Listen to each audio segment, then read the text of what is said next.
Muy bien, pues tenemos en las Cortes unas jornadas con estudiantes universitarios en la cual los alumnos de las universidades valencianas, de todas las universidades valencianas, de las 8 universidades, tanto públicas como privadas, que tenemos en la Comunidad Valenciana, vienen un día al Parlamento y ensayan en directo, en vivo y en directo. En este caso, en el día de hoy, por ejemplo, han elegido un ejercicio que es la elección de un presidente, como si eligieran a un presidente de la Generalitat, pues con todos los mecanismos de debate que se producen en este caso.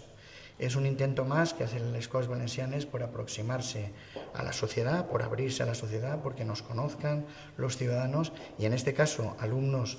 la inmensa mayoría de ellos, todos ellos, estudiosos de la ciencia política en sus diversas modalidades, bien a través del derecho constitucional, a través de las ciencias políticas y sociología u otras modalidades de estudio, pues puedan aproximarse a la realidad de una Cámara democrática. Les he dicho a los alumnos que la esencia de la democracia es el diálogo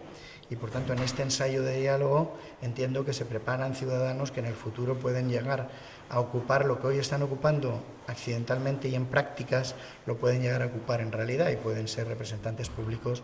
teniendo sus lugares aquí, que es al fin y al cabo donde se debaten los temas que interesan a la ciudadanía de la Comunidad Valenciana y que en definitiva lo que persiguen los que aquí trabajan es el progreso y bienestar de la misma.